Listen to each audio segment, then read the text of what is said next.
আল্লাহর হাবিব বলেছেন, আমার কোন উম্মত যদি প্রতিদিন রাতের বেলা এই সূরা মুলক পড়ে ঘুমায়, কাল কিয়ামতের ময়দানে মাহশারে ওই বান্দার পক্ষে আল্লাহ রাব্বুল আলামিন সূরা মুলকে সাক্ষ্য হিসাবে দাঁড় করিয়ে দিবেন। আল্লাহর সাথে তর্ক বিতর্ক করে ওই বান্দাকে সূরা মুলক জান্নাতে নিয়ে যাবে। শুধু এখানেই ক্ষান্ত নয়, আল্লাহর হাবিব বলেছেন, আমার উম্মতের, আমার সাহাবীরা, তোমরা যদি বেশি বেশি সূরা মুলক তেলাওয়াত করো, প্রতি রাত্রে এশার নামাজের পরে ঘুমানোর পূর্বে এই সূরা মুলক পরে যদি ঘুমাও, তুমি যখন কবরের মধ্যে ঘুমায়া যাইবা, তোমার বিবি ভুলে যাবে, তোমার সন্তান ভুলে যাবে, তোমার বন্ধু বান্ধব ভুলে যাবে, দুনিয়ার সকল মানুষগুলি ভুলে যাবে, কিন্তু সূরা মুলক তোমার সামনে রহমতের খুঁটি হয়ে দাঁড়িয়ে থাকবে। আল্লাহর হাবিব বলেছেন, যতক্ষণ পর্যন্ত এই বান্দাকে জান্নাতে না দেওয়া হবে, ততক্ষণ পর্যন্ত সূরা মুলক তার জন্য দাঁড়িয়ে থাকবে। তাহলে এর অর্থ হলো, ব্যাখ্যা হলো, এই সূরা মুলক যে ব্যক্তি তেলাওয়াত করবে তাকে মুলক জান্নাতে নিয়ে ছাড়বে। সুবহানাল্লাহ। এখানেই ক্ষান্ত নয়, আল্লাহর হাবিব এর একজন বিখ্যাত সাহাবী জঙ্গলের ভিতরে তাবু গাড়লেন। জঙ্গলের ভিতরে তাবু গাড়ার সময় হঠাৎ করে দেখে একটা কবরের মধ্য থেকে সূরা মুলক তেলাওয়াতের আওয়াজ শোনা যাচ্ছে। ওই সাহাবী থমকে দাঁড়ালেন। সূরা মুলক তেলাওয়াত পুরাটা শুনে আল্লাহর হাবিবের কাছে দৌড়ে চলে গেলেন, যা বলেন, ইয়া রাসূলুল্লাহ, ইয়া হাবিবাল্লাহ, উমক এলাকার ভিতরে জঙ্গলের ভিতরে আমি তাবু গাড়তেছিলাম, হঠাৎ করে সূরা মুলকের তেলাওয়াত আমার কানের ভিতরে শুনছিলাম আমি। আল্লাহর হাবিব বলেন, আমার সাহাবীরা, তুমি ভয় পেও না, যে ব্যক্তির কবর থেকে তুমি সূরা মুলকের তেলাওয়াতের আওয়াজ শুনছিলে, এই ব্যক্তি প্রতিদিন এশার নামাজের পরে ঘুমানোর পূর্বে সূরা মুলক তেলাওয়াত করে ঘুমাতেন। আল্লাহ রাব্বুল আলামিন সূরা মুলক তার কবরের ভিতরে রহমতের খুঁটি হিসাবে দাঁড় করে দিয়েছে। পারা যাবে ইনশাআল্লাহ। প্রতি রাত্রে যারা মুখস্থ পারি তারা তো পড়বই, যারা দেখে পড়তে পারি প্রতিদিন রাত্রে ঘুমানোর পূর্বে পরে ঘুমাবো ইনশাআল্লাহ। আমাদের হাতের ভিতরে রিমোট থাকে, এখন তো রিমোট নাই, এখন ওয়াইফাই, এখন কি ফাই, হাইফাই, কি ফাই, হাইফাই। এখন আর রিমোটের প্রয়োজন নাই, কারণ ডিসেন্টিনের ভিতরে যা পাওয়া যায় তার চাইতে বেশি গুণ পাওয়া যায় মোবাইলের ভিতরে। খালি গুগলও ডুইকা বলবেন, সবাই এলিছে। কষ্ট করে আর নাম লেখার দরকার নাই, বাটন টিপার দরকার নাই, মুখ দিয়া কইবেন সবাই এলিছে। ঠিক না বে ঠিক? পৃথিবীর যা কিছু আপনি দেখতে চান, এই যে আপনাদের এখানে আমি আসলাম, কারো কাছে ঠিকানা বলি নাই, শুধু জাহাঙ্গীর ভাই উনি আমাকে হোয়াটসঅ্যাপে মেসেঞ্জারে উনি আমাকে লোকেশন দিছেন, কিন্তু এই লোকেশন আমার হয় নাই, আমরা গুগলের ম্যাপ দেখে আপনাদের এখানে আসছি। কিসের ম্যাপ দেখা? আমার বাড়ি কুমিল্লা থেকে গুগলের ভিতর থেকে ম্যাপ টিপ দিছি, এই ম্যাপ এই পর্যন্ত নিয়ে আসলো। তাইলে কি অত্যাধুনিক হয়ে গেল পৃথিবী। এজন্য রাতের বেলা 12টা-1টা পর্যন্ত মোবাইলের ভিতরে সময় না দিয়ে এই সূরা মুলক পড়ে ঘুমান, আল্লাহ আপনাকে দুনিয়াতেও সম্মান দিবে, আখিরাতেও সম্মান দিবে। এবার আসুন, আল্লাহ রাব্বুল আলামিন এই সূরা মুলকের এত ফজিলত দিলেন। এই ফজিলত দেওয়ার পিছনে কারণ কি? আল্লাহ রাব্বুল আলামিন সূরা মুলকের প্রথম আয়াতের ভিতরে আল্লাহ পাক বলছেন, তাবারাকাল্লাযী বিয়াদিহিল মুলক ওয়া হুয়া আলা কুল্লি শাইইন কাদির। আল্লাহ রাব্বুল আলামিন বলছেন, মহামহিমান্বিত রব তিনি, যিনি গোটা পৃথিবী হাতের ইশারায় পরিচালনা করেন, অর্থাৎ সমস্ত ক্ষমতার মালিক হলে তিনি, যিনি গোটা পৃথিবী আল্লাহ রাব্বুল আলামিন হুকুমের ইশারায় তৈরি করেছেন। এই আয়াতের ব্যাখ্যা লিখতে যাই তাফসীরের কিতাবের ভিতরে পাওয়া যায়, মুফাসসিরিন কারাম লিখেছেন, আল্লাহ রাব্বুল আলামিন গোটা পৃথিবী 6 দিনে তৈরি করেছেন। কয় দিনে আল্লাহ রাব্বুল আলামিন পৃথিবী তৈরি করেছেন? 6 দিনে আল্লাহ রাব্বুল আলামিন গোটা পৃথিবী তৈরি করেছেন। পৃথিবীর দক্ষিণ মেরু থেকে উত্তর, পূর্ব থেকে পশ্চিম, গোটা কুল কায়নাত যার আঙ্গুলের ইশারায় চলে, আকাশ বাতাস মুখরিত করে, বলেন তার নাম কি? আল্লাহর ইশারায় গোটা কুল কায়নাত চলে। আল্লাহ পাক এই পৃথিবী কত সুন্দর করে সাজিয়েছেন, কিন্তু পৃথিবী একদিন অস্তিত্ব নষ্ট হয়ে যাবে। আমরা একদিন থাকবো, এই পৃথিবী ধ্বংস হয়ে যাবে। আকাশের নক্ষত্র ছুটে পড়বে, চন্দ্র ছুটে পড়বে, পৃথিবীর পাহাড় পর্বত তরু লতা গাছপালা সবকিছু একদিন ব্যঙ্গে চূর্ণ বিচূর্ণ হয়ে যাবে। আল্লাহ সূরা কারিয়ার ভিতরে বলছেন ওয়াতাকুনুল জিবালু কালিহিনিল মানফুস। ইসরাফিল যখন সিংগায় ফু দিবেন, পর্বতমালাগুলি আকাশের ভিতরে যেভাবে তুলা উড়ে, ওই দিন ইসরাফিল যখন সিংগায় ফু দিবেন, পাহাড়গুলি ব্যঙ্গে তুলার মতো আকাশে উঠতে থাকবে। চিল্লা এখন আল্লাহু আকবার। এই পৃথিবীর সৌন্দর্য একদিন নষ্ট হয়ে যাবে, কিন্তু আল্লাহ পৃথিবী বানিয়েছেন 6 দিন। এরপর আল্লাহ রাব্বুল আলামিন বললেন ওয়া হুয়া আলা কুল্লি শাইইন কাদির। আল্লাহ পাক বলছেন বান্দারে, সব বিষয়ে সর্বশক্তিমান, সব কিছুর মালিক যিনি, তিনি হলেন আল্লাহ। আল্লাহ হলেন সর্বশক্তিমান। কিন্তু আমাদের দেশের ভিতরে কিছু কিছু মানুষের মুখে শোনা যায় জনগণ সকল ক্ষমতার উৎস। আছে না নাই? চিল্লা এখন নাউজুবিল্লাহ। কেউ রাগ করবেন না, কোরআনের কথা যদি কোনো দলের উপরে পড়ে যায় রাগ করা চলবে না। রাগ করা চলবে? এদেশের কিছু নেতা বলে জনগণ সমস্ত ক্ষমতার উৎস, এটা কুফুরি শিরিকে আকীদা। যে ব্যক্তি বলবে তার ঈমান চলে যাবে, কারণ আল্লাহ বলছে ওহুয়া আলা কুল্লি শাইইন কাদির, সমস্ত ক্ষমতার মালিক হলো একজন, তিনি হলেন আল্লাহ। আপনি বলতে পারেন ক্ষমতা হলো, জনগণ হলো উসিলা। জনগণ কি? উসিলা। জনগণ আমাকে ভোট দিয়ে আমাকে সংসদে পাঠাবে, আমি সমাজকে পরিচালিত করব, কিন্তু আপনি ক্ষমতার উৎস বলতে পারবেন না। ক্ষমতার উৎস হলো একজন, তিনি হলেন আমার আল্লাহ। এরপর আল্লাহ রাব্বুল আলামিন বললেন আল্লাযী খালাকাল মাউতা ওয়াল হায়াতা লিয়াবলুয়াকুম আইয়ুকুম আহসানু আমালা। আল্লাহ রাব্বুল আলামিন বললেন বান্দা যিনি এই গোটা পৃথিবী তৈরি করেছেন, আকাশ তৈরি করেছেন, চন্দ্র তৈরি করেছেন, সূর্য তৈরি করেছেন, তারকাগুলি তৈরি করেছেন, আল্লাহ পাক মানুষ তৈরি করেছেন, সে আল্লাহ তোমাদের হায়াত এবং মৌতকে তৈরি করেছেন। আল্লাহ রব্বুল আলামিন কেন হায়াত মৌত তৈরি করলেন? আল্লাহ পাক নিজেই বলছেন লিয়াবলুয়াকুম আইয়ুকুম আহসানু আমালা।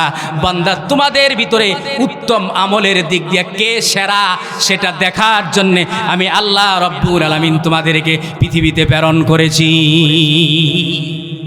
তোমাদের ভিতরে লিয়াবলুয়াকুম আইয়ুকুম, তোমাদেরকে পরীক্ষা করার জন্য আমি আল্লাহ পৃথিবীতে প্রেরণ করেছি আহসানু আমালা, এবং তোমাদের ভিতরে সর্বোত্তম কে বেশি আমল করে, উত্তম আমল করে, এজন্য এটা দেখার জন্য আমি আল্লাহ তৈরি করেছি। সুবহানাল্লাহ। আপনি দেখেন এখানে কিন্তু আহসানু কাসীরা, তাফসীর বুঝেন, আল্লাহ কিন্তু এখানে আহসানু কাসীরা, তোমাদের ভিতরে অধিক কে আমল করে, এটা দেখার জন্য নয়।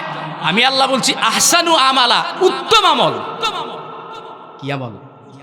আল্লাহ কিন্তু আকসারু আমালা বলেন নাই, তোমাদের ভিতরে কে অধিক আমল করে, এটা না। আল্লাহ বলছে আহসানু আমালা, উত্তম আমল, ভালো ভালো আমল। অর্থাৎ এর ব্যাখ্যা হলো তোমার সমস্ত কিছু আল্লাহর সন্তুষ্টির জন্য করতে হবে। এরপর আল্লাহ রাব্বুল আলামিন বললেন বান্দা তোমার হায়াত সৃষ্টি করলাম, মওত সৃষ্টি করলাম, একদিন কিন্তু তুমি কবরের ভিতরে ঘুমায়া যাইবা। পৃথিবীর কেউ তোমার আপন থাকবে না, শুধুমাত্র কেবলমাত্র তোমার সাথে আমল যাবে, আমল ছাড়া আর কিছুই যাবে না। হাদিসের মধ্যে পাওয়া যায় আল্লাহর হাবিব বলেছেন একটা মানুষ যখন মৃত্যুবরণ করে তিনটা তার আপন জিনিস তার সাথে যায়, আর কোনো কিছু তার সাথে যায় না। এর ভিতরে এক নাম্বার হলো নেক আমল। বান্দা দুনিয়ার ভিতরে থাকা অবস্থায় যত নেক আমল করেছে প্রত্যেকটা নেক আমল বান্দার সাথে কবরে যাবে। এজন্য বাবাজির একদিন মরতে হবে, মরতে হবে নি, এই বিশ্বাস আছে তো ইনশাআল্লাহ? সকলের আসে? যারা মাহফিলে আসে নাই তাদের মৌতের মরবে না, তারা থাকবে নাকি? সকলেই একদিন মৃত্যুবরণ। আল্লাহ রাব্বুল আলামিন বলছেন বান্দা তুমি একদিন মৃত্যুবরণ করতে হবে। আল্লাহ রাব্বুল আলামিন সূরা বাকারার 28 নম্বর আয়াতের ভিতরে বলছেন كيف تكفرون بالله وكنتم أمواتا فأحياكم ثم يميتكم ثم يحييكم ثم إليه ترجعون ও বান্দা তুমি কিভাবে আল্লাহর সাথে কুফরি করো তুমি ছিলে একদিন মৃত তুমি ছিলে বীর্য করা তুমি ছিলে নুতফা আমি আল্লাহ রাব্বুল আলামিন তোমার মার বাবার মিলনের কারণে এই নুতফাকে মায়ের রেহেমের ভিতরে পৌঁছায়া দিলাম সেখান থেকে আমি আল্লাহ রক্তপিণ্ড বানাইলাম মাংস তৈরি করলাম হাড় তৈরি করলাম পা দিলাম হাত দিলাম সব কিছু দিলাম বান্দা তুমি একদিন মৃত্যু ছিলা তোমাকে তোমার মায়ের পেটে তোমাকে জীবন দান করেছি তারপরে পেটের ভিতর থেকে দুনিয়ার ভিতরে পাঠিয়েছি আবার তুমি একদিন মৃত্যুবরণ করে কবরের মধ্যে চলে যাইবা সেখান থেকে আমি আল্লাহ রব্বুল আলামিন আবার তোমাকে জীবিত করে হাসরের ময়দানে উঠাবো আল্লাহ বলছেন সুম্মা ইলাইহি তুরজাউন তোমাদেরকে কিন্তু আমার কাছে ফিরে আসতে হবে কার কাছে ফিরে যেতে হবে আল্লাহর কাছে ফিরে যেতে হবে এজন্য আল্লাহ রাব্বুল আলামিন বলছেন কুল ইন্না সলাতি ওয়া নুসুকি ওয়া মাহইয়ায়া ওয়া মামাতি লিল্লাহি রাব্বিল আলামিন হাবিব আপনি আপনার উম্মতদেরকে বলেন আমার জন্য কুরবানি করবা আমার জন্য নামাজ পড়বা আমার জন্য হায়াতের জিন্দেগিতে আমল করবা আমার জন্য আল্লাহর রাস্তায় শহীদ হইবা তোমরা যদি আমার জন্য যদি এগুলি করতে পারো আমি আল্লাহ রব্বুল আলামিন দুনিয়াতে সম্মান দিব আখিরাতে আমি আল্লাহ তোমাকে জান্নাত দিব এজন্য কবরে একদিন ঘুমিয়ে যাবেন পৃথিবীর কেউ আপনাকে আপন আপনি দেখেন আপনার দাদা মারা গেছে আপনার বাবা মারা গেছে আপনার বড় ভাই মারা গেছে বছরে একদিন মৃত্যুবার্ষিকী বাবার নামে পালন করেন কিন্তু বছরের মাঝখানে বাবার কোনো খবর নাই বাবার কবরের পাশে যান না ঠিক তেমনি ভাবে আপনি একদিন মরে যাবেন আপনার সন্তান বছরে একদিন মসজিদের ইমাম সাহেবের আইনা গরুর গোশত পাক কইরা 100 টাকা হাদিয়া দিয়া দোয়া ফরাইব বছরে একবার কিন্তু যিনি আপনাকে সারা বছর দেখবে তিনি হলেন আল্লাহ এই আল্লাহকে সময় দেওয়ার দরকার আছে না না আমার ভাইয়েরা খুবই গভীর মনোযোগ নবীজির একজন বিখ্যাত সাহাবী হযরত উসমান কবর দেখলি দাঁড়িয়ে যাইতেন কবরের সামনে যাইয়া হুফরায়া কাঁদতেন সাহাবীরা জিজ্ঞেস করতো উসমান আপনি কান্দেন কারণটা কি আপনি কবরের দেখলি দাঁড়িয়ে যান কবরের পাশে দাঁড়িয়ে এভাবে কাঁদেন কারণটা কি উসমানের কান্না আরো বেড়ে গেল সাহাবীরা বললেন উসমান ভাই আপনি কেন কাঁদেন উসমান ডাক দিয়ে বলে দুনিয়ার মানুষের আরে একদিন আমাকে চক্ষুগুলি বন্ধ করে কবরের ভিতরে ঘুমাইতে হবে যে ব্যক্তি কবরকে বেশি বেশি স্মরণ করবে আল্লাহ রব্বুল আলামিন তার মউতকে আসান করে দিবে এজন্য কবরের পাশে দাঁড়াবেন কবর জিয়ারত করবেন রাজি আছেন প্রতি শুক্রবারে মা বাবার কবরের পাশে দাঁড়াবেন আত্মীয় স্বজনের কবরের পাশে দাঁড়ায়া সূরা ফাতিহা সূরা ইখলাস দুরূদ শরীফ ইস্তেগফার পরে দোয়া করবেন আপনি যখন মরে যাবেন আপনার সন্তানও আপনার জন্য এরকম দোয়া করবে ঠিক কি না আমার ভাইয়েরা হাদিসের মধ্যে পাওয়া যায় একটা মানুষ যখন মৃত্যুবরণ করে 40 দিন আগ থেকে তার রিজিককে বন্ধ করে দেওয়া হয় সাহাবীরা জিজ্ঞেস করলেন ইয়া রাসূলুল্লাহ ইয়া হাবিবাল্লাহ আপনার কাছে আমরা একটা প্রশ্ন করতে চাই গোটা পৃথিবীর ভিতরে একই সময়ে একই দিনে একই মুহূর্তে আজরাইল কোটি কোটি মানুষের জান কবজ করে এটা কিভাবে সম্ভব প্রশ্ন আছে না বাংলাদেশে এই বিরিঞ্চিতে 10 জন ফেনী সদরে 10 জন আমেরিকাতে 10 জন জাপানে 10 জন কানাডায় 10 জন একই সময়ে একই মুহূর্তে এতগুলা লাশ জান আজরাইল কিভাবে কবজ করে সম্ভব কেবে আল্লাহর হাবিব বলেন আল্লাহ রাব্বুল আলামিন সপ্তম আকাশে একটা গাছ তৈরি করেছেন সেই গাছের ভিতরে পৃথিবীর ভিতরে যত মানুষ আল্লাহ তৈরি করেছেন প্রত্যেকটা মানুষের বাপ দাদার নাম সহ নিজের নাম সহ আল্লাহ রাব্বুল আলামিন ওই গাছের ভিতরে একটা পাতা তৈরি করেছেন ওই গাছের পাতাটার ভিতরে আমার আপনার বাবা মা দাদা দাদি সকলের নামে একটা একটা পাতা ওই গাছের মধ্যে আছে এই গাছের পাতাটা যখন হলুদ বর্ণ হয়ে যায় আল্লাহ রাব্বুল আলামিন আজরাইলকে ডাক দিয়ে বলে আজরাইল এই যতগুলি একই মুহূর্তে একই সময়ে এই পাতা যতগুলি পাতা হলুদ হয়ে গেছে সবগুলি মানুষের আজকের এই মুহূর্তে একসাথে জান কবজ করতে হবে আল্লাহ রাব্বুল আলামিন আজরাইলকে এত পাওয়ার দিয়েছেন, একই সময়ে একই মুহূর্তেই সকলার জানগুলি কবজ করে ফেলে। আল্লাহর হাবিব বলেছেন প্রতিটা মানুষ কি মৃত্যু দৈনিক 100 বার স্মরণ করে, এখানেই ক্ষান্ত হন নাই। আল্লাহর হাবিব বলেছেন 40 দিন, মৃত্যুর 40 দিন আগেই তার রিজিককে বন্ধ করে দেওয়া হয় এবং তাকে এলান দেওয়া হয়, ও আল্লাহর বান্দা তোমার সময় শেষ, রিজিক বন্ধ করে দেওয়া হয়েছে, কিছুদিনের ভিতরেই তুমি মরে কবরের ভিতরে আল্লাহর কাছে ফিরে যেতে হবে। এজন্য একদিন মরবেন, কবরে যেতে হবে নিঃসন্দেহে। সে কবরে যাওয়ার পরে আপনি কি আমল নিয়ে যাবেন, কি সামান নিয়ে যাবেন? এজন্য আমাদের ঈমান শক্ত করার দরকার আছে না নাই? নামাজ, কোরআন তেলাওয়াত, তাসবিহ তাহলিল, মানুষের হক কি নষ্ট করবেন না দিয়ে দিবেন? অনেক ভাই তার বোনের হক নষ্ট করে, অনেক ভাই তার ভাইয়ের হক নষ্ট করে, অনেক স্বামী তার স্ত্রীর হক নষ্ট করে, আছে না নাই? হ্যাঁ, আমরা বিশেষ করে ফুফুর হক নষ্ট করি বেশি। ফুফু বাবার বোনের হক নষ্ট করি, খালার হক নষ্ট করি, চাচতো ভাই জ্যাঠাতো ভাই তাদের হক নষ্ট করি। জোর কইরা সীমানা আরেকজনের জায়গার ভিতরে ওয়ালটাই না দিছে। নিজের পাওয়ার আছে, নিজের সন্তান আছে, প্রতিবেশীর পাওয়ার নাই, জোর কইরা জায়গা 1 হাত অথবা 1.5 হাত জায়গা দখল করে লাইছে, এমন লোক বিরিঞ্চি এলাকার ভিতরে বোধ হয় নাই।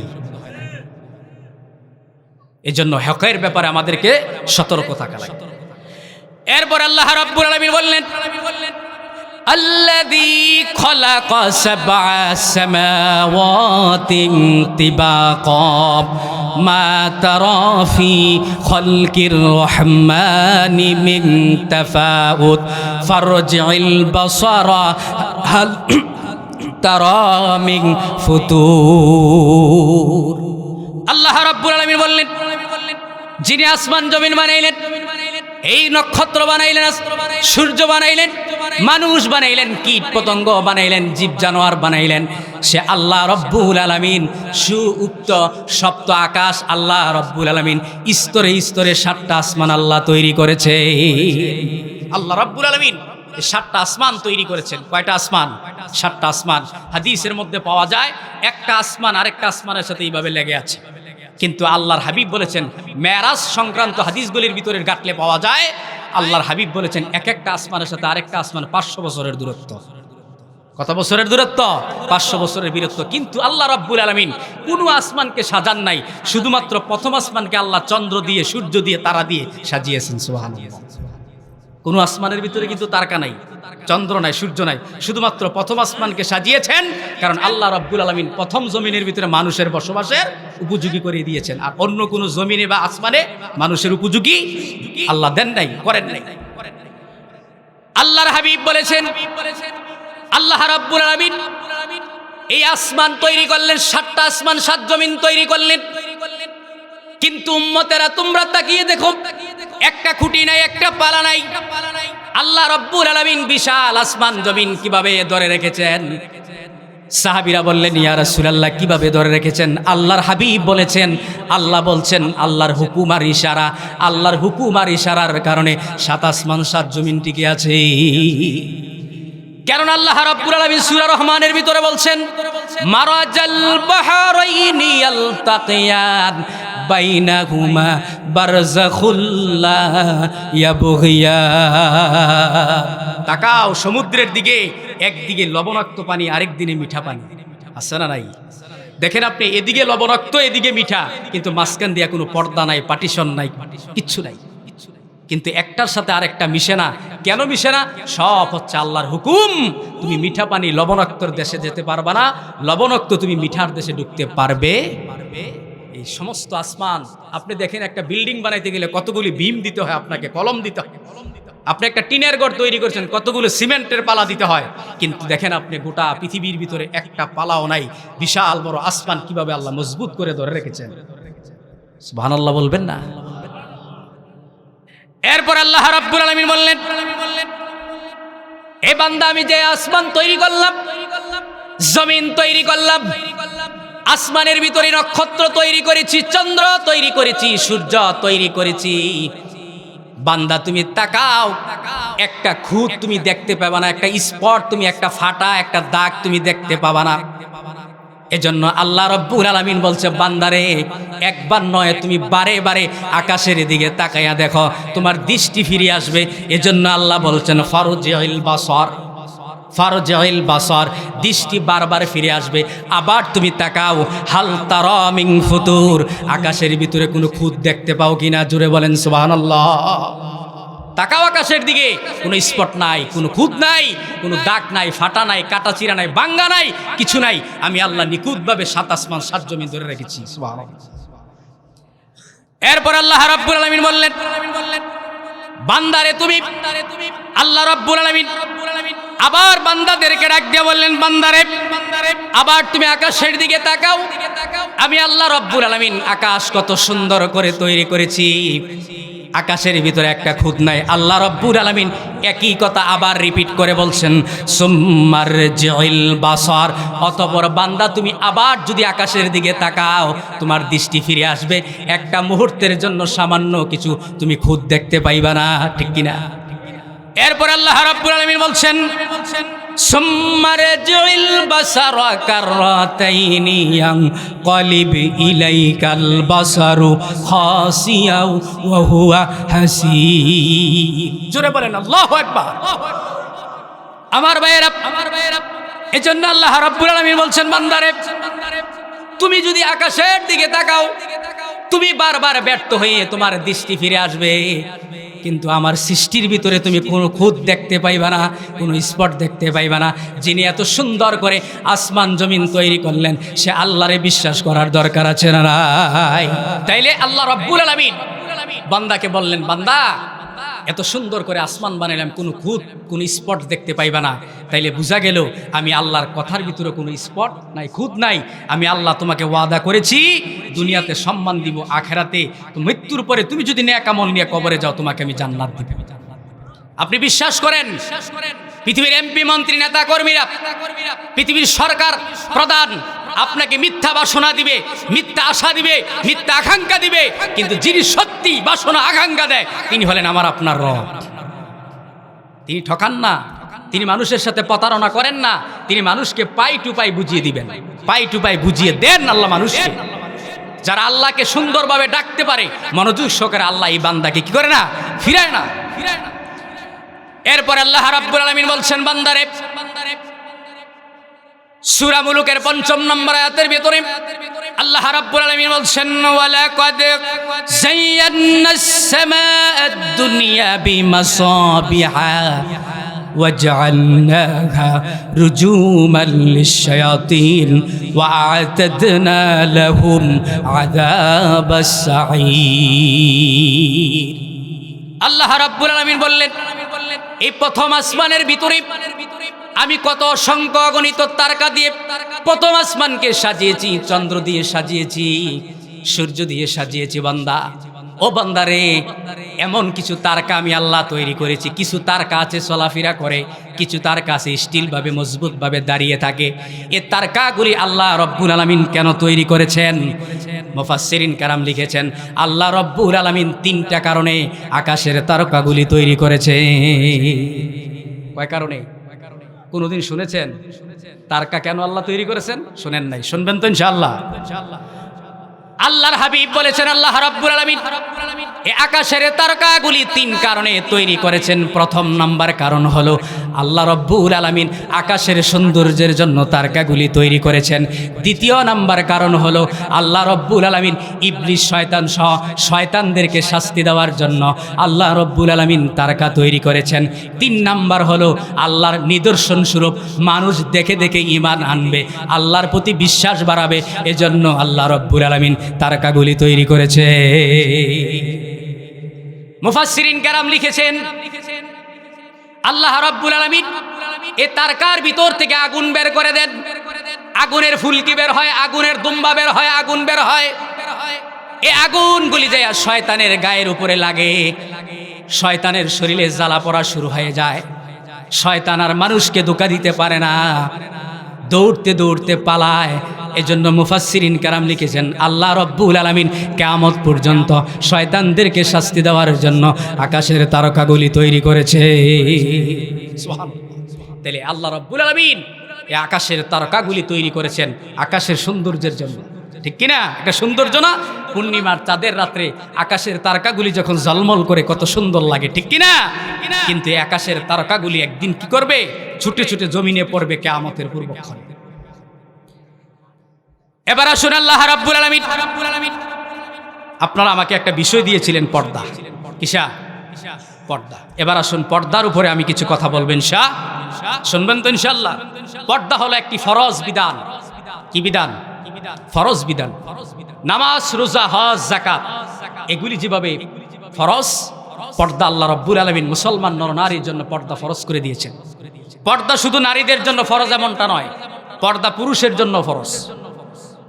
আপনি নারীকে হাত মোজা, পাও মোজা লাগাইয়া একবারে প্যাকেট করে ঘরের ভিতরে রেখে দিবেন, আর আপনি পর্দা মানবেন না, আপনার নিজের বিবিকে আটকায় রাখবেন ঘরের ভিতরে, আর আপনি অন্য বিবির সাথে, অন্য নারীর সাথে পরকীয়া লিপ্ত থাকবেন, এটার নাম পর্দা নয়। সমাজের ভিতরে পরকীয়া আছে না নাই? এই কথাটা আসতে বললে হবে না। পরকীয়া আছে না নাই? পরকীয়া বুঝেননি? আহারে পরকীয়া। আজকে আপনি দেখেন সারা বাংলাদেশের দিকে তাকান, পাশের বাড়ি, প্রতিবেশী, সমাজের ভিতরে পরকীয়া সয়লাভ হয়ে গেছে। নিজের বিবির খবর নেয় না, অন্যের বিবির সাথে, অন্য বেগানা নারীর সাথে ফুষ্টি নাস্তি সম্পর্ক। নিজের বিবিকে ভালো কিছু কিনে দেয় না, কিন্তু কোন আরেক মেয়ের সাথে পরকীয়া করে আরেক নারীর সাথে হেরে লিপস্টিক কিনা দেয়, আছে না নাই? থ্রি পিস কিনা দেয়, চটপুরি খাওয়াইতে লয়ে যায়, পার্কে নিয়ে যায় ঘুরতে, কিন্তু নিজের বিবির খবর নেয় না। এমন পুরুষ আছে না নাই?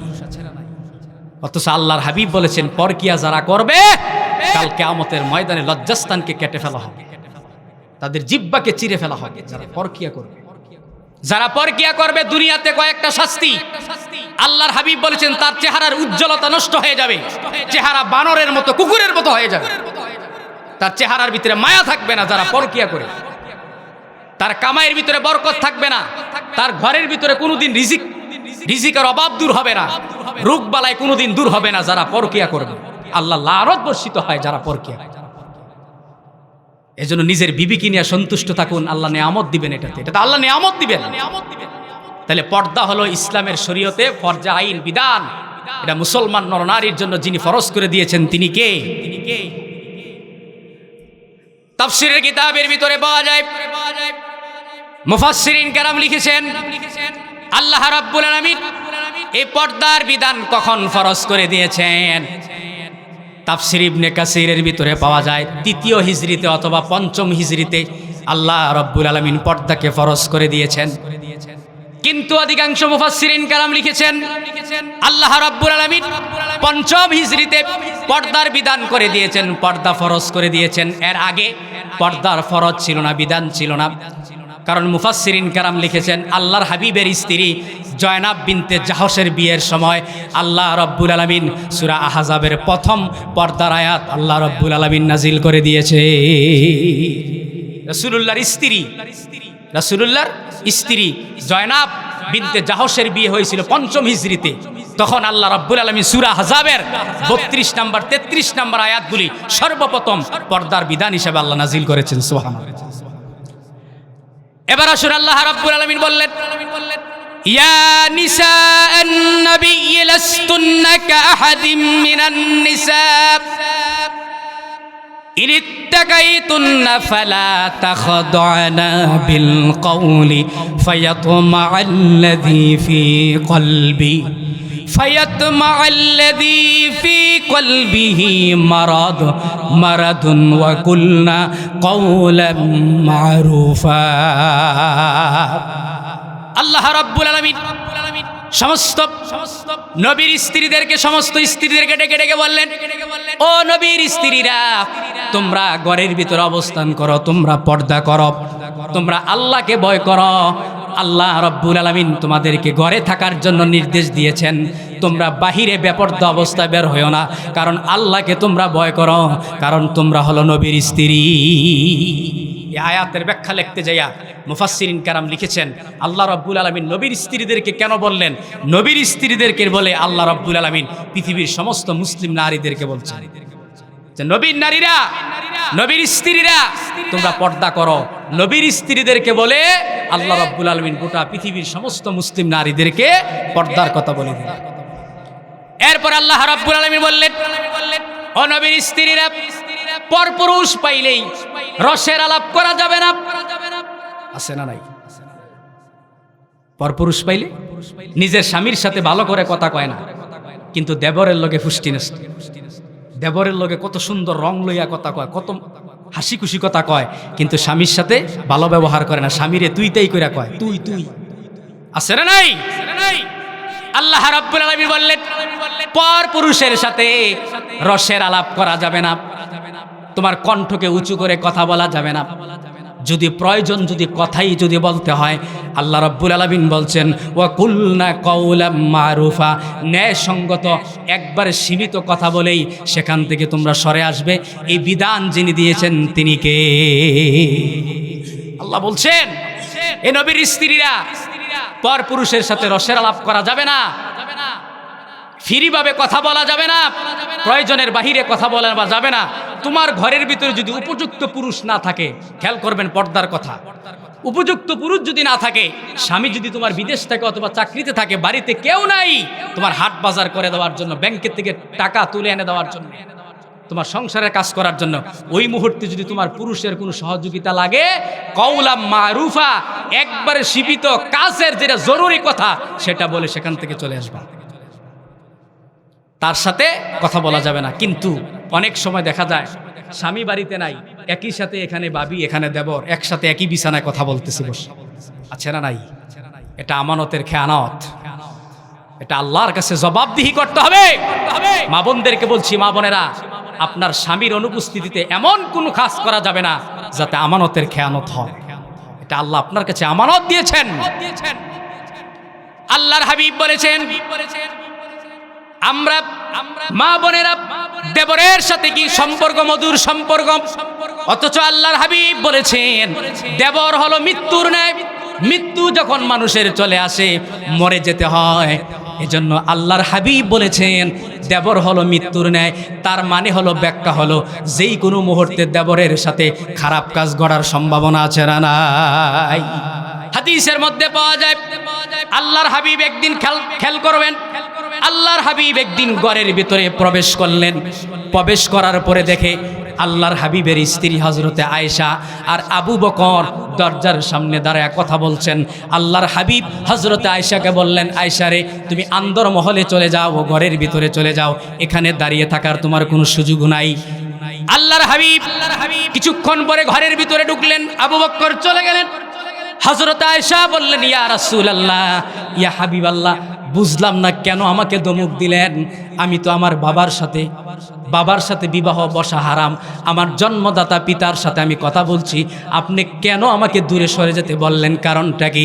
আল্লাহর হাবিব বলেছেন, ইবলিস শয়তান বাপও বুঝে না, মেয়েও বুঝে না, যেই কোনো মুহূর্তে একা পাইলেই খারাপ কাজে লিপ্ত করাইয়া দিতে পারে, ঠিক না বেঠি? কি বুঝলেন হাদিস দ্বারা?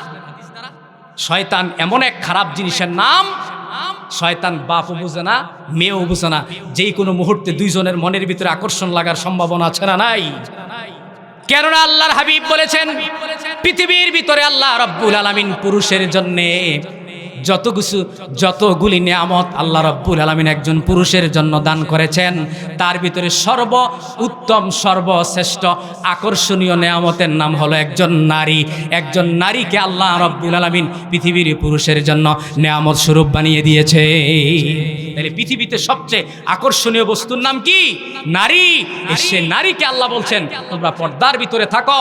নারী, তুমি যদি বেপর্দায় চলো, আউলা চাউলা চলো, উচ্ছৃঙ্খলভাবে চলো, সমাজ নষ্ট হবে, দেশ নষ্ট হবে, কিয়ামত ঘনিয়ে আসবে, ঠিক কিনা?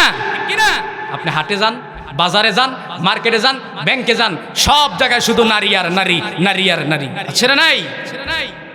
অথচ স্বামী ঘরের ভিতরে আছে, স্বামীকে সে দামই দেয় না, মূল্যই দেয় না, এক পয়সার কোনো মূল্য দেয় না স্বামীকে।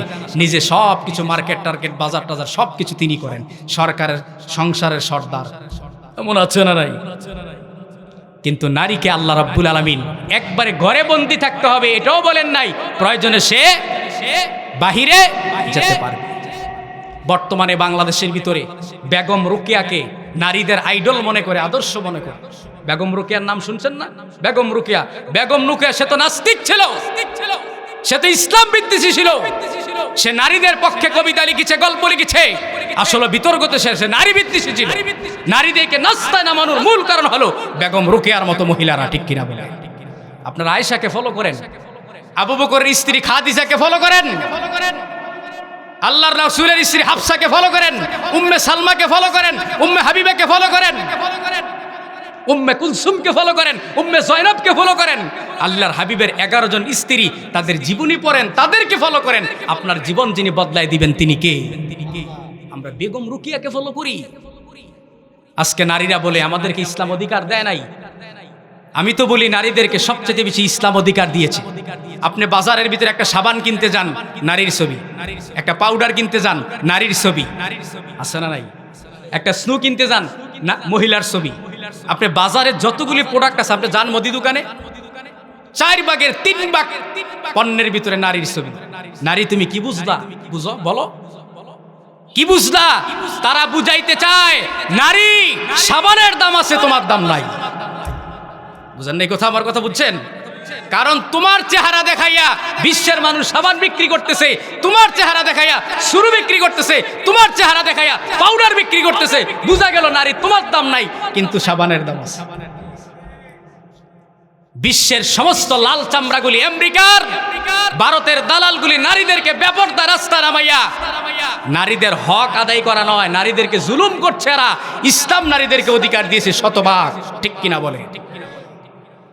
আল্লাহর হাবিব বলেছেন, আল্লাহ রাব্বুল আলামিন ইসলামের ভিতরে পুরুষদেরকে দায়িত্ব দিয়েছেন 16 আনা, আমলও দিয়েছে 16 আনা, দামও দিয়েছে 16 আনা। কিন্তু ভিন্ন দিকে আল্লাহ রাব্বুল আলামিন নারীদেরকে দায়িত্ব দিয়েছে 12 আনা, কিন্তু দাম দিয়েছে 16 আনা। নারীদেরকে দাম দিয়েছে 16 আনা, কিন্তু আমল দিয়েছে কত আনা? 12 আনা। কারণ তুমি 12 আনা আমল করেই একজন পুরুষের সমান। এরপরও নারী সমান অধিকারের নামে মিছিল করে। সমান অধিকার, সমান অধিকার কি? আমি তো প্রায় সময় বলি সমান অধিকার তাকেই বলে, তাকেই তখনই হবে 1 বছর তুমি একটা বাচ্চা গ্রহণ করবা, ফেটের ভিতরে আরেক বছর বেটা গ্রহণ করবা। কথা ঠিক নিও? 1 মাস তুমি সংসার চালাইবে, আরেক মাস তোমার জামাই চালাইবো। কথা কয় না? ক্ষেতের ভিতরে যখন আপনারা ক্ষেত কোবান, এক বছর তুমি অর্ধেকটা তুমি কোবাই, অর্ধেকটা তোমার জামাই কোবাইবো। এটি সমান অধিকার না? সমান অধিকার কোন জায়গা চায়? রাস্তাত নামানোর সমান অধিকার, বাজারও যাওয়ানোর সমান অধিকার, ব্যাংকও যাওয়ানোর সমান অধিকার। এই জায়গাগুলোর ভিতরে কি চায়? সমান অধিকার চায়। আসলে এগুলি সমান অধিকার নয়, এগুলি নারীর ধ্বংস ডেকে আনছে। এজন্য মা বোনদেরকে বলছি, মা বোনেরা, পর্দাই হচ্ছে আপনার সৌন্দর্য। আপনারা দেখবেন রাস্তার ভিতরে যখন একটা পর্দাসীন মেয়ে হেঁটে যায়, সহজে কোনো পুরুষ লোক তার দিকে তাকায় না। যখন অর্ধলুঙ্গ হয়ে বুকের ভিতরে একটা ওন্না ফালাইয়া রাস্তা দিয়ে হেঁটে যায়, একটা 80 বছরের বুড়ো কয়, আরে কত সুন্দর, ঠিক কিনা? একটা পর্দাসীন নারীর দিকে কেউ চোখ তুলে তাকাতে সাহস পায় না, কারণ সে ভদ্র মেয়ে। পর্দা করার কারণে যিনি তাকে সম্মান দিয়েছেন তিনি কে? আর তুমি সুনু, পাউডার, আলতা, লিপস্টিক, মাস্কারা টাস্কারা সবকিছু মাইকা অন্য একটা গলার ভিতরে ঝুলাইয়া কমর ঘুরে ঘুরে রাস্তার ভিতরে হাঁটে, হাজারো যুবক আর বুড়া মুরব্বী তার দিকে তাকাইয়া থাকে।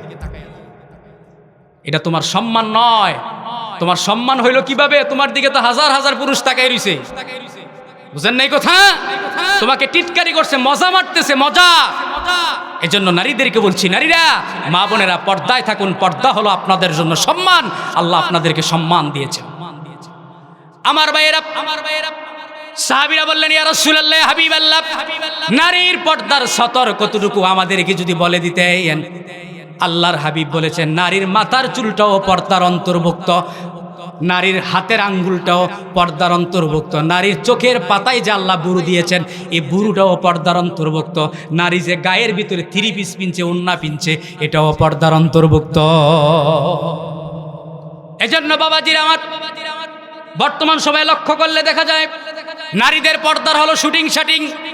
বোরকা একটা লাগাইছি, টাইট ফিট বোরকা, এটা না পরলেও চলে। বোরকার কত রকমের কালার, কিন্তু বর্তমান মুহাদ্দিসিনে কেরাম তারা লিখেছেন, মুফতিনে কেরাম তারা ফতুয়া দিয়েছেন বোরকার কালার হবে কালো, বোরকার কালার কি হবে? কালো হবে। কিন্তু আমাদের মা বোনেরা কত রকমের ডিজাইনের, কত রং বেরঙের বোরকা পিনদে, পুরুষেরা এমনি তো তাকাইয়া থাকবে, ঠিক না বেঠি? এবিটি তো এমনি সুন্দর, আবার লাগাইছে লাল বোরকা, আরো সুন্দর। তো এমনি সবাই আরে কত সুন্দর, ঠিক কি না? এই জন্য বর্তমানে মুফতি নেকারাম ফতুয়া দিয়েছেন বোরকার কালার হবে কালো। এটার দিকে মানুষের নজর। আমার ভাইয়েরা, আল্লাহর হাবিব বলেছেন একটা নারীর মাথার চুল থেকে শুরু করে পায়ের তালু পর্যন্ত পুরো দেহটাই তার পর্দার অন্তর্ভুক্ত। কারণ আল্লাহ রাব্বুল আলামিন নারীকে সৃষ্টিগতভাবে এমনভাবে তৈরি করেছেন, কারণ নারীর যেই কোনো দেহের দিকে তাকাবেন পুরুষের আকর্ষণ হবে, হাতের দিকে তাকাইলেও পুরুষের আকর্ষণ হবে, পায়ের দিকে তাকাইলেও পুরুষের আকর্ষণ হবে, মাথার চুলের দিকে তাকাইছে আকর্ষণ হবে, চোখের দিকে তাকাইছে আকর্ষণ হবে। কিছু কিছু নারীরা দেখবেন মেকআপ করছে, হিজাব পরছে, কিন্তু চোখগুলা বের করে রাখছে। কিছু কিছু যুবক কয় হারে চোখগুলা হইল হরিণের চোখের মতো। মানে সব ঠিক আছে, কিন্তু চোখের পাতার ভিতরে মাস্কারা দিয়ে চোখ যে খুললা রাখছে, বুঝেন নাই কথা? এত সুন্দর চোখ দিকা ফেমে হয়ে গেছে, কথা কয় না। চোখ দিকেও মানুষ কি পড়ে? প্রেমে পড়ে। শুধু এমনটাই নয়, আল্লাহর হাবিব বলেছেন নারীর কণ্ঠটাও পর্দা। আপনারা আমার কথা বুঝতেছেন তো? নারীর কণ্ঠটা হলো পর্দা। এজন্য আল্লাহ রাব্বুল আলামিন নবীর স্ত্রীদেরকে বলছেন তোমরা জোর গলায় কথা বলবে না, তোমার কথার আওয়াজ যেন ঘর থেকে যেন বাহিরে না যায়, ঘর থেকে যেন উঠানে না যায়, তুমি আস্তে ধীরে কথা বলবা। কারণ নারীর কণ্ঠের ভিতরে জাদু আছে না নাই? কারণ অনেক মানুষ দেখবেন মেয়ের কণ্ঠের প্রেমে পড়ে পাগল হয়ে যায়। মাশাল্লাহ কণ্ঠের আওয়াজটা একবারে মিষ্টি, ভাবি আপনার কণ্ঠের আওয়াজটা মাশাল্লাহ কি মিষ্টি। তাহলে মানুষ কণ্ঠেরও কি পড়ে? প্রেমে পড়ে। এই জন্য আল্লাহর হাবিব বলছে কণ্ঠটাও পর্দার অন্তর্ভুক্ত। কিন্তু আমাদের সমাজের ভিতরে, আমাদের দেশের ভিতরে কিছু মেয়ে আছে ঘর থেকে চিৎকার দিলে ফুসকুনির ভারত থেকে শোনা যায়, আছে না নাই? পুরুষ মানুষ কাজ্জা লাগছে, ঝগড়া লাগছে, ঝগড়া লাগার পরে উনার এই মহিলারে কেউ কইছে না যাইতো, উনি যাইয়া সর্দারি করতেছে। স্বামীরে কয় তুমি কি বুঝো, যাও এমনি কাজ্জা করলো বুড়ি হইব। এবিডি একাই তো 10 জনের লোক কাজ্জা করতেছে, এমন বেডি আছে না নাই? 10 জন পুরুষ একজন মহিলার লোকে ঝগড়া করে। এই জন্য আল্লাহর হাবিব বলেছেন কিয়ামতের পূর্বক্ষণে প্রতি একজন পুরুষের পিছনে 40 জন নারী হবে। বুখারীর হাদিস, এই হাদিসটা গত 2 দিন আগেও পড়ছি। প্রতি একজন পুরুষের পিছনে 40 জন নারী হবে। তাহলে কিয়ামতের পূর্বক্ষণে গোটা পৃথিবীতে নারীতে সয়লাভ হয়ে যাবে। আবার নারীদের মধ্য থেকে গুনাহগুলি বেশি হবে, অপরাধগুলি বেশি হবে। এজন্য আল্লাহর হাবিব বলেছেন নারীরা তোমরা সেবে থাকো, পর্দায় থাকো, অর্ধ উলঙ্গ হয়ে রাস্তাঘাটে বাজারে হাটে চলাফেরা করো না, কারণ তোমাদের কারণে পৃথিবী ধ্বংস খুব ঘনিয়ে আসছে, ঠিক না বেঠি? এবার আসুন আল্লাহ রাব্বুল আলামিন কোরআন মাজিদের ভিতরে বলছেন সূরা আহজাবের 33 নম্বর আয়াতের ভিতরে আল্লাহ রাব্বুল আলামিন বলছেন ওয়াকরনা ফি বুয়ুতিকুন্না ওয়ালা তাবাররাজনা তাবাররুজাল জাহিলিয়াতিল উলা। আল্লাহ রাব্বুল আলামিন বলছেন ওয়াকরনা ফি বুয়ুতিকুন্না, নারীরা তোমরা ঘরে অবস্থান করো। নারীরা তোমরা কি করো? ঘরে অবস্থান করো। ঘর হলো তোমাদের জন্য কি? নিরাপদ। কিন্তু বর্তমানে নাস্তিক আর মুরতাদ ইহুদি খ্রিস্টানের দালালেরা আমাদের অবলা সরলা মা বোনদেরকে বুঝাতে চায় এদেশের মোল্লারা তোমাদেরকে হাতের ভিতরে পায়ের ভিতরে মৌজা লাগাইয়া ফ্যাগেট করতে চায়। আমরা কি ফ্যাগেট করতাম চাই? নাকি ইসলাম বলছে তাকে স্বাধীন দিছে, প্রয়োজন হলে সে বাইরে যেতে পারবে, ব্যাংকে যেতে পারবে, বাজারে যেতে পারবে, কিন্তু মানতে হবে কি? পর্দা। মানতে হবে কি? পর্দা। এজন্য আল্লাহ বলছেন ওয়াকরনা ফি বুয়ুতিকুন্না, নারী তোমরা ঘরে অবস্থান করো, ঘর হলো তোমাদের জন্য নিরাপদ। সুবহানাল্লাহ বলে। এরপর আল্লাহ রাব্বুল আলামিন বলছেন ওয়ালা তাবাররাজনা। তাবাররাজনার ব্যাখ্যা লিখতে যাইয়া তাফসীর ইবনে কাসিরের ভিতরে লেখা হয়েছে আল্লাহ রাব্বুল আলামিন যে এখানে বললেন ওয়ালা তাবাররাজনা, এর মানে হলো তুমি এমন পর্দা করো না তোমার কান দেখা যায়, কানের দুল দেখা যায়, নাকফুল দেখা যায়, তুমি হিজাব পরছো তোমার চেহারা দেখা যায়, তুমি এমন বোরকা পরছো তোমার শরীরের অঙ্গ প্রত্যঙ্গগুলি বোঝা যায়, এমন পর্দা তোমরা করো না। এমনভাবে পর্দা করো যেমন চুল থেকে পায়ের তালু পর্যন্ত পুরা দেহটা ঢেকে থাকে। এটার নাম হলো কি? তাবাররুজ না। এরপর আল্লাহ রাব্বুল আলামিন বলছেন আল জাহিলিয়াতিল উলা, বর্বর যুগের নারীদের মতো, আইয়ামে জাহিলিয়াতের যুগের নারীদের মতো তোমরা নিজের সাজসজ্জাকে দেখিয়া রাস্তাঘাটের ভিতরে রং রং করে তোমরা বের হইও না। এ আয়াতের ব্যাখ্যা লিখতে যাইয়া মুফাসসিরিন কেরাম লিখেছেন, কিছু কিছু নারী আছে ঘর থেকে বের হওয়ার সময় সেন্ট অথবা সুগন্ধি ব্যবহার করে বের হয়। এমন নারী আছে না নাই? এমন নারী আছে না নাই? গুরুত্বপূর্ণ কথা শুনেন, কাজে আসবে। কিছু কিছু নারী দেখবেন এমন পারফিউম ব্যবহার করে, এমন সেন্ট ব্যবহার করে, বাবা রে বাবা, এন থেকে 20 হাত দূরের থেকে বেড়ারে গ্যারানে টেনে লিয়ে পড়ছে। আরে বাপরে কি সুন্দর গ্যারান! এই গ্যারানের ভিতরে ফ্যামি হয়ে বেরিয়ে লেগে ভাগ হয়ে গেছে। তাহলে পর্দার খেলাপ হয়েছে কি হয় নাই? আল্লাহর হাবিব বলেছেন যারা সেন্ট অথবা সুগন্ধি ব্যবহার করলো, যে নারী সুগন্ধি এবং সেন্ট ব্যবহার করে রাস্তার ভিতরে বের হলো, আল্লাহর হাবিব বলেছেন তারা হলো বেশ্যা নারীদের অন্তর্ভুক্ত। কি নারীদের অন্তর্ভুক্ত? যারা যেসব নারীরা সুগন্ধি ব্যবহার করে রাস্তায় বের হলো, এরা বেশ্যা নারীর অন্তর্ভুক্ত। সহিহ বুখারীর হাদিস। তাহলে সুগন্ধি ব্যবহার করা যাবে না নারীরা? অবশ্যই 1000 বার ব্যবহার করবে ঘরের ভিতরে স্বামীর সামনে, স্বামীকে আকর্ষণ করার জন্য। মহিলা মানুষ, আপনার স্ত্রী, আপনারা তো গ্রাম অঞ্চলের মানুষ তাই না? আপনার স্ত্রী বিয়ে খাইতে যাবে, কত রকমের লিপস্টিক, কত রকমের কত কিছু মেকআপ টেকআপ করে দামি শাড়ি পইরা মুসলমানের বিয়ার দাওয়াত খাইতে গেছে, ঠিক কিনা? কিন্তু কোনোদিন আপনার সামনে ভালো করে কিন্তু সাজেও নাই, আছে না? সাজেও না। কত রকমের শ্যাম্পু মাথার ভিতরে দিছে সাইজা। অথচ আল্লাহর হাবিব বলছে নারী তুমি সাজো, কিন্তু এই সাজটা সাজবে তোমার স্বামীর জন্যে, স্বামীকে আকর্ষণ করার জন্যে, স্বামীর ভালোবেসে স্বামীর প্রেমে পাগল হইয়া তুমি সাইজা স্বামীর সামনে রং রং করবা। আল্লাহ এটা তোমার জন্য জায়েজ করে দিয়েছেন। বাহিরে যে গেলা এটা আল্লাহ তোমার জন্য হারাম করে দিয়েছেন। দেখবেন সব কিছু চলে। এরপর আল্লাহ রাব্বুল আলামিন বললেন নারীরা তোমরা আরেকটা কাজ করবা, ওয়াকিমনাস সালাত, তোমরা নামাজ কায়েম করবা, নিজেও নামাজ পড়বা, নিজের বালেগ ছেলে মেয়েদেরকে নামাজের দাওয়াত দিবা, নামাজ পড়বা, ঘরের ভিতরে সমাজের ভিতরে নামাজ প্রতিষ্ঠা করবা। এরপরে আল্লাহ রাব্বুল আলামিন বলছেন ওয়াতিনাজ যাকাত, যাকাত দিবা, যাকাত প্রদান করবা। এরপরে আল্লাহ রাব্বুল আলামিন বলছেন ওয়াতিউনাল্লাহ ওয়া রাসূলা, আল্লাহ এবং তার রাসূলের আনুগত্য করবা। আল্লাহ এই যে বললেন নারীরা, এই আয়াতের ভিতরে আল্লাহ রাব্বুল আলামিন নারীদের কর্মসূচি দিলেন 5টা।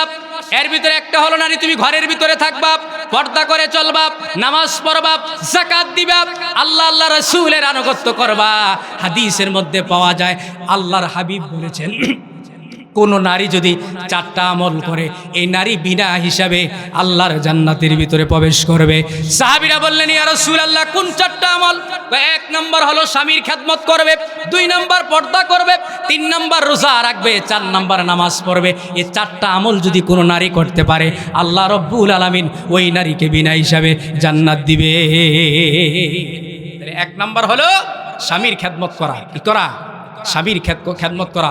আল্লাহর হাবিব বলেছেন আমি যদি পৃথিবীতে আল্লাহ পাক তার হাবিবকে বলছেন আল্লাহ যদি পৃথিবীতে আল্লাহ সারা পৃথিবীকে কাউকে সেজদা করার অনুমতি দিতেন, আল্লাহ তার পৃথিবীর সমস্ত নারীদেরকে বলতেন তোমরা তোমার স্বামীদের পায়ে সেজদা করো, ঠিক কিনা? এই জন্য মা বোনেরা স্বামীর মন ভরে খেদমত করুন, স্বামীর সেবা করুন, আল্লাহ আপনার সংসারটাকে বরকত দিয়ে ভরপুর করে দিবেন, ঠিক কিনা বলেন? এরপরে কি করতে হবে? পর্দা করতে হবে। কি করতে হবে বলেন? পর্দা কি সুন্নত না ফরজ? কার জন্য? শুধু নারীর জন্য নাকি নারী পুরুষ উভয়ের জন্য? কে করেছেন পর্দার বিধান ফরজ? এরপরে নারী নামাজ পড়বে, নিজেও নামাজ পড়বে, নিজের সন্তানদেরকে নামাজের তাকিদ দিবে, এটা হলো আকিমুস সালাত। এরপরে নারী কি করবে? যাকাত দিবে। এরপরে নারী কি করবে? আল্লাহ রাসূলের কি করবে? আনুগত্য করবে। এই 5টা আমল যদি কোনো নারী করতে পারে আল্লাহ পাক বলছেন এই নারীরা হলো পবিত্রা নারী। এটা কি নারী? পবিত্র নারী, অর্থাৎ জান্নাতি নারী। চিল্লা এখন সুবহানাল্লাহ। আমার ভাইয়েরা, এজন্য আল্লাহ রাব্বুল আলামিন কোরআন মাজিদের ভিতরে অন্য জায়গা বলছেন নারী আর পুরুষেরা তোমরা যদি আল্লাহর বিধান মানো, আল্লাহর বিধান মেনে যদি পর্দা করে চলো, আল্লাহকে যদি ভয় করো, আল্লাহ রব্বুল আলামিন কি নিয়ামত তোমাদেরকে দান করবেন। আল্লাহ রব্বুল আলামিন সূরা আহজাবের 35 নম্বর আয়াতের ভিতরে আল্লাহ পাক বলছেন, ওয়াল হাফিযিনা ফুরুজাহুম ওয়াল হাফিজাত ওয়াদ-যাকিরিনাল্লাহা কাসীরাও ওয়াদ-যাকিরাত। আল্লাহ রাব্বুল আলামিন বলছেন, নারী পুরুষ এবং নারী তোমরা নিজের যৌনাঙ্গকে হেফাজত করবে, পর্দা করবে এবং অধিক পরিমাণে আল্লাহর জিকির করবে। যদি করতে পারো, আল্লাহ রাব্বুল আলামিন কি করবেন? তোমাদের গুনাহগুলি মাফ করে দিবেন, দুনিয়াতে সম্মান, আখিরাতে মুক্তি দিয়ে আল্লাহর জান্নাতে প্রবেশ করাবেন। চিল্লা এখন সুবহানাল্লাহ। তাইলে আপনি দেখেন, যদি পর্দা করতে পারেন, আল্লাহ নারী পুরুষ এবং নারীদেরকে বলছে, তোমরা যদি পর্দার বিধান মানো, আ'আদ্দাল্লাহু লাহুম মাগফিরাতাও ওয়া আজরান আযীমা, আমি আল্লাহ রাব্বুল আলামিন ওয়াদা করলাম তোমাদেরকে মাফ করে দিব, আর আমি আল্লাহ তোমাদেরকে পুরস্কার হিসেবে জান্নাত দিব। সুবহানাল্লাহ। এজন্য বাবাজিরা, পর্দা করার দরকার আছে না নাই? নিজের উপযুক্ত মেয়ে আছে না নাই? এই উপযুক্ত মেয়েদেরকে পর্দার তাকিদ দিতে হবে, বোরকা বানায় দিতে হবে, হিজাব বানায় দিতে হবে। কারণ আল্লাহ রাব্বুল আলামিন বলছেন, সমাজের ভিতরে, দেশের ভিতরে, সংসদের ভেতরে যদি আল্লাহর কোরআন দিয়ে যদি আইন বাস্তবায়ন করা হয়, আল্লাহর বিধান দিয়া যদি বিচার করা হয়, আল্লাহর বিধান দিয়া যদি কার্যকর করা হয়, বিচার করা হয়, দর্শন বন্ধ হবে, দুর্নীতি বন্ধ হবে, চাঁদাবাজি বন্ধ হবে, ধান্দাবাজি বন্ধ হবে, খুন খারাপি বন্ধ হবে। সব কিছু যিনি বলে দিয়েছেন তিনি কে? এই যে দেখেন, আজকের খবর বোধ হয় না, গতকালকের খবর, আপনার উসমান সাদি, কি সাদি? উসমান সাদি মাথার ভিতরে কিভাবে গুলি করলো, ঠিক না? মাথার ভিতরে না, মাথার ভিতরে আঘাত করেছে। রিক্সা দিয়ে যাচ্ছিল, মোটরসাইকেল দিয়ে আইসা একে মাথার ভিতরে আঘাত করলো, মেরে ফেলার জন্য। মেরে ফেলার জন্য না, আজকে যদি মেরে যায়, এই ছেলেটা মরে যায়, আল্লাহরে বান্দা, কোনো বিচার বাংলাদেশে হবে না। কয়েকদিন আন্দোলন হবে, তারপরে দামাচাপা হয়ে যাবে, কিন্তু বিচার হবে না। এদেশে বহু বিচার, হত্যা হচ্ছে, গুণ হচ্ছে, দর্শন হচ্ছে, কোনো কিছুর বিচার হয় না। কখনো বিচার হবে না, কখনো বিচার হবে না। আল্লাহর শপথ করে বলছি, যতদিন পর্যন্ত কোরআনের রাজ এদেশে কায়েম না হবে, ততদিন পর্যন্ত বিচার হবে না। ঠিক কিনা বলেন? কোনদিন হবে না বিচার। এজন্য যদি সুষ্ঠু বিচার চান, ইনসাফ ভিত্তিক বিচার চান, আল্লাহর কোরআন দিয়ে বিচার করা লাগবে, আল্লাহর আইন দিয়ে দেশ চালানো লাগবে, আল্লাহর আইন দিয়ে দেশ চলুক। এটা আমরা চাই তো ইনশাআল্লাহ। এটা আমি কোনো দল বুঝি না, আমি কোনো দলের দালালিও করি না। বিএনপি, আওয়ামী লীগ, জামাত, জাতীয় পার্টি কোনো কিছু বুঝি না। আমরা মুসলমানদের দাবি, আমরা আল্লাহকে বিশ্বাস করি, নবীকে বিশ্বাস করি, কোরআনকে বিশ্বাস করি। কোরআন দিয়ে দেশ চলুক, এটা আমরা সবাই চাই কি চাই না? হাত তুলে আল্লাহকে দেখাই, লিল্লাহে তাকবীর, লিল্লাহে তাকবীর। আল্লাহ সকলের হাতগুলি আল্লাহ কবুল করুক, সকলে বলেন আমিন। বিএনপির তারাও আমরার ভাই, আওয়ামী লীগের তারাও আমরার ভাই, জাতীয় পার্টির তারাও আমরার ভাই, আমরার ভাই না? একই ঘরের ভিতরে দেখবেন, একই ফ্যামিলির ভিতরে একজনে করে আওয়ামী লীগ, একজনে করে বিএনপি, একজনে করে জাতীয় পার্টি, একজন করে জামাত, একই ঘরের ভিতরে আছে না নাই? রাজনীতিক, এটা গণতন্ত্র দেশ, যার যার একটা ভিন্ন মত থাকতেই পারে। এজন্য আমরা মারামারি, ফানাফানি এগুলি করব না। এগুলির থেকে আল্লাহ পাক আমাদেরকে হেফাজত করুক, বলেন আমিন। আমার ভাইয়েরা, বলতেছিলাম আল্লাহ রাব্বুল আলামিন এই সুস্পষ্ট পর্দার বিধান দিলেন। এই তো কিছুদিন আগে শরীয়তপুরের ভিতরে একটা কলেজের মেয়ে, ভার্সিটির মেয়ে, কয়েকজন বন্ধু মিলে বন বিভাগের জঙ্গলের ভিতরে নিয়ে গণধর্ষণ করা হলো। কিন্তু দেখেন, কোনো বিচার হয় না। আমার ভাইয়েরা, কিয়ামত পর্যন্ত এভাবে ঘটনা ঘটে যাবে, কোনোদিন বিচার হবে না। আপনি যখন আল্লাহর আইন দিয়ে চলবেন, আল্লাহর ভয় আপনার ভিতরে ঢুকাবেন, তখনই দেখবেন মানুষের দর্শন বন্ধ হয়ে যাবে, এসিড মারা বন্ধ হয়ে যাবে, মারামারি খুনাখুনি বন্ধ হয়ে যাবে, সব কিছু বন্ধ করে দিবেন। যিনি, তার নাম কি? রহমতে ভরপুর হয়ে যাবে। আমার ভাইয়েরা, সাহাবীদের জীবনের দিকে তাকান, রাসূলুল্লাহর স্ত্রীর দিকে তাকান। আল্লাহ রাব্বুল আলামিন পৃথিবীর ভিতরে একজন নারীকে আল্লাহ রাব্বুল আলামিন জান্নাত থেকে সালাম দিয়েছেন। ওই বিবির নাম হলো, ওই মেয়েটার নাম হলো, ওই নারীর নাম হলো হযরতে খাদিজাতুল কুবরা, রাসূলের প্রথমা স্ত্রী। জান্নাত থেকে সালাম দিয়েছেন। আপনাদেরকে আরেকটি ঘটনা বলি। আল্লাহর হাবিব, বিশ্বনবী মুহাম্মদুর রাসূলুল্লাহ সাল্লাল্লাহু আলাইহি ওয়াসাল্লাম মাঝে মাঝে ফাতেমাকে দেখলে দাঁড়িয়ে যাইতেন। সাহাবীরা বলতেন, ইয়া রাসূলুল্লাহ, ইয়া হাবিবাল্লাহ, আপনি ফাতেমাকে দেখলে দাঁড়িয়ে যান, কারণটা কি? আল্লাহর হাবিব বললেন, আল ফাতেমাতু বিদাতাম মিন্নি, ফাতেমা হলো আমার গায়ের একটা অংশ। আল্লাহ রব্বুল আলামিন আমাকে যখন মেরাজে নিয়েছিলেন, জান্নাতে ঢোকার পরে আল্লাহ রব্বুল আলামিন একটা ফল দিয়েছিলেন, সেই ফলটা খাওয়ার পরে সেই ফলের নির্যাস থেকে আল্লাহ রব্বুল আলামিন ফাতেমাকে দুনিয়াতে প্রেরণ করেছে। ফাতেমাকে আল্লাহ দুনিয়াতে প্রেরণ করেছেন। আপনারা আমার কথা বুঝতেছেন তো? তাইলে ফাতেমাকে আল্লাহ দুনিয়াতে প্রেরণ করেছেন। জান্নাতের ভিতরে আমি একটা ফল খেয়েছিলাম, সেই ফলের নির্যাস থেকে আল্লাহ ফাতেমাকে দুনিয়াতে প্রেরণ করেছেন। এই জন্য ফাতেমা একটা দামি মহিলা। শুধু এমনটাই নয়, ফাতেমা হবে সমস্ত জান্নাতি মহিলাদের সর্দার। এই জন্য আমি সম্মানার্থে দাঁড়িয়ে যাই। জোরে বলেন সুবহানাল্লাহ।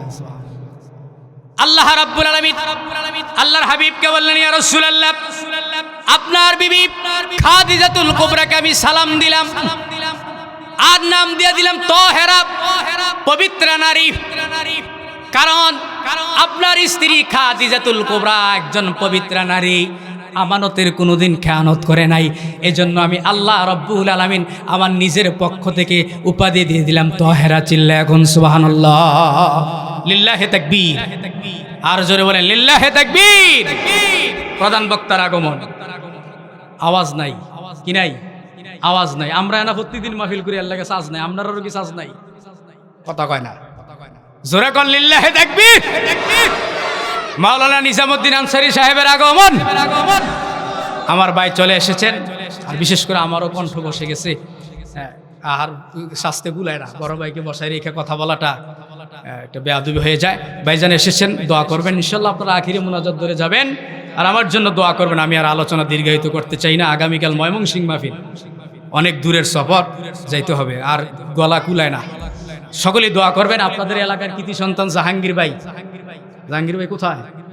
এই জাহাঙ্গীর ভাইয়ের মাধ্যমে আপনাদের এখানে আসা। উনি আমার একদিন ফোন দিয়ে বলতে, হুজুর 12ই ডিসেম্বর আমরা একটা মাহফিল করি, এই মাহফিলের ভিতরে আপনি উপস্থিত থাকবেন। আমি 2 মিনিট আপনাদের সংগঠনের ব্যাপারে কথা বলে আমি চলে যাব, বিদায় নেব ইনশাআল্লাহ। আমি শুনেছি জাহাঙ্গীর ভাই আমাকে বলেছেন, করোনার সময় আমরা দেখেছি একজন সন্তান তার পিতাকে ফালায় চলে গেছে। করোনা ভাইরাসে আক্রমণ করবে এই ভয়ে পিতামাতার লাশ ধরে নাই, দাফন করে নাই। কিন্তু তখনকার সময় আমরা দেখেছি এদেশের বহু আলেম ওলামা নিজের জানকে পরোয়া না করে, জীবনের ভয় না করে দাফন করেছেন, ঠিক কিনা? এর সাথে আলেমদের সাথে আপনারা সাধারণ মানুষও ছিলেন। তখনকার সময় আপনারা নাকি এই ধরনের কাজগুলি করতেন, সামাজিক কাজগুলো করেন। আপনারা মৃত ব্যক্তির কবর খনন করেন, মাইকিং সহ এগুলি সামাজিক উন্নয়নমূলক কাজগুলি করেন। আমি শুই না, খুব খুশি হয়েছি। আমি অন্তর থেকে আপনাদের জন্য দোয়া করি, আল্লাহ রাব্বুল আলামিন সংগঠনকে কিয়ামত পর্যন্ত কায়েম আর দায়েম রাখুক। সকলে বলেন আমিন। আর সংগঠন কিন্তু শুধু এভাবেই চলবে না, চলবে না। সংগঠন চালাইতে গেলে দরকার কি? কথা কয় না। না, আমি কালেকশন করব না, কালেকশন করার জন্য আমাকে বলেও নাই। এরপরে যদি কেউ নগদ দিতে চান ভাইয়ের হাতে দিয়ে দোয়া নিয়ে যাবেন। সংগঠন চালাইতে গেলে টাকার প্রয়োজন হয়, আমরা ইনশাল্লাহ দান করব মুক্ত হস্তে। সংগঠনকে সামনে এগিয়ে নিয়ে যাব, কোনো ষড়যন্ত্র নয়, কোনো হিংসা নয়। এটাকে ফাটল তৈরি করার আমরা চেষ্টা করব না ইনশাল্লাহ। রাজি আছেন ইনশাল্লাহ? আজ যে ফাটল তৈরি করতে চায় আমরা তাকে শায়েস্তা করে ছেড়ে দিই, কারণ এটাকে সামাজিক সংগঠন, এটাকে নষ্ট করতে দেওয়া যাবে না। আল্লাহ রাব্বুল আলামিন কিয়ামত পর্যন্ত কবুল করুক। সকলে বলেন আমিন। ওয়া আখিরু দাওয়ানা আলহামদুলিল্লাহি রাব্বিল আলামিন। আসসালামু আলাইকুম।